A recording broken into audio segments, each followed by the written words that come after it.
Hey, hello there. I'm just working on some Tom Petty songs today. I just did I Won't Back Down, and I'm going to attach this next. I just wanted to take 5 to 9 minutes of your time to talk about Tom Petty. I don't know why I haven't done more Tom Petty songs, and I don't know why I haven't done them sooner. I really like Tom Petty. Tom Petty was pretty influential on me, in high school and through the years. I love. Okay, Tom Petty.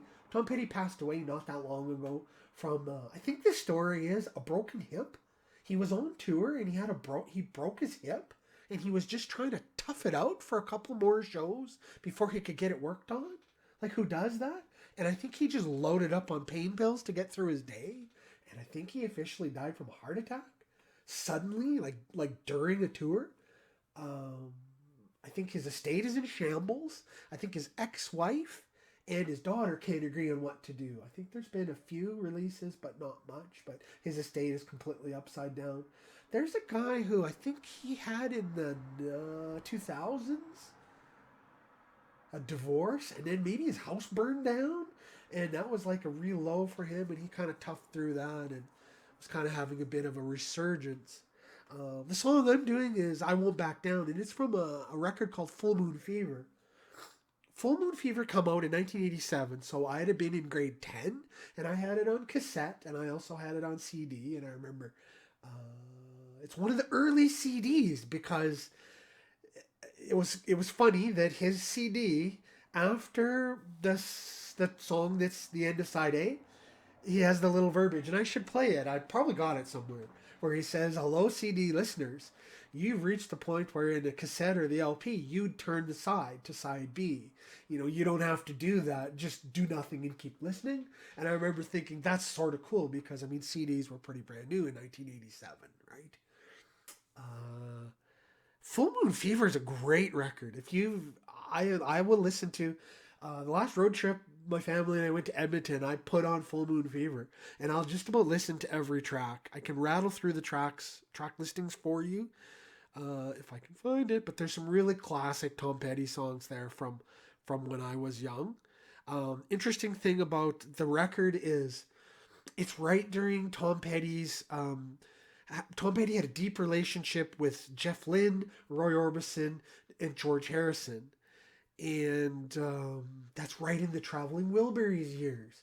So, what Tom Petty did, this is the first record that's just Tom Petty. It's not Tom Petty and the Heartbreakers.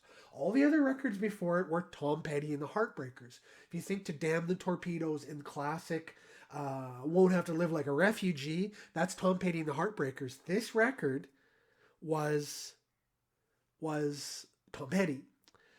Apparently, I'm just looking on Wiki, that didn't go over really good with the Heartbreakers. Weren't very thrilled like that. Apparently, what Tom Petty did was this is him getting heavily into Roy Orbison, George Harrison, and Jeff Lynne and the Traveling Wilburys. So he really didn't want to drag his band into that. He wanted to do his own thing. So this is Tom Petty. Apparently, Bruce Springsteen did the exact same thing at the exact same point, and the E Street Band wasn't very thrilled with that either. So it says in here that the Heartbreakers don't care to play some of these songs because it had nothing to do with them. I bet you Mike Campbell's in here somewhere, though. I'm pretty sure Mike Campbell does all the solos, the classic solos. But this record is classic. I Won't Back Down, Running Down a Dream, Free Falling, Facing the Crowd, You're So Bad. And there's other like minor songs like the Apartment Song and stuff. I hope to do some more of these songs because I think they're great and they're pretty simple tunes to do. Um, I don't know what else I can tell you about Full Moon Fever and this song other than it's pretty simple to play. Oh, Tom Petty was also going through a lot of the Byrds. You'll see there's a few of the songs have that. Now, Tom Petty plays a Rickenbacker guitar, and that's the same guitar that Paul McCartney played it a little, but it's most famous for the Byrds.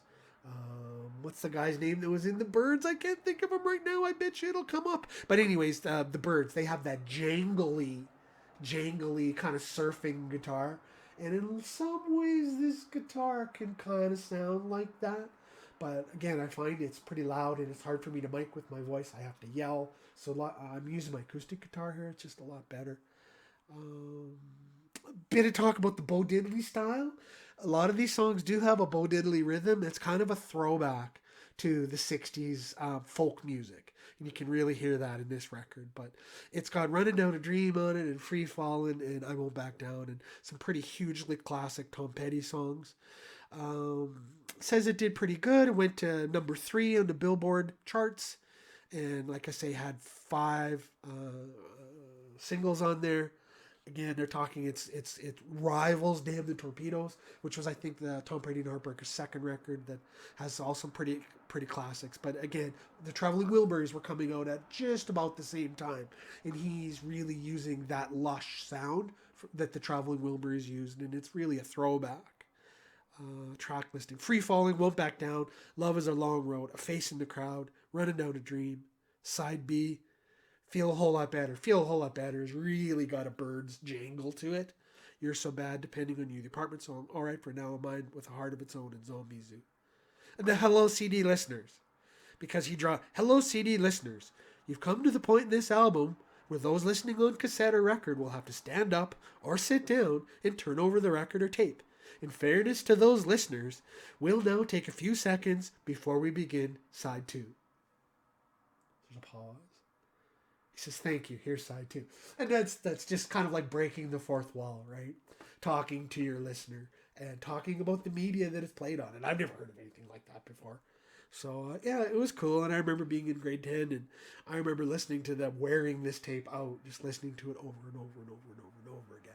And I can sing along to most of the songs. So I have a lot of the tabs for a lot of these songs. I hope to play some more of them and rock out to some Tom Petty and the Heartbreakers. Maybe I'll do a whole series on Tom Petty and the Heartbreakers, or just Tom Petty, because I think he's got some really good songs. I don't have the range that he has. He has that really low baritone Johnny Cash kind of range. And I ran into trouble. I had to bump the key up of some of these songs so that I could sing with it properly. I've got a pretty limited range. And Tom Petty has that really low baritone. And I can't sing quite like that. But anyways, I just wanted to take a few minutes to talk about Tom Petty and the Heartbreakers. Anyways, have a good day. And coming up is going to be I Won't Back Down. And hopefully I can do some more. Thank you. It's pretty easy for me to burn up 7 minutes. Sorry. Have a good one. Bye.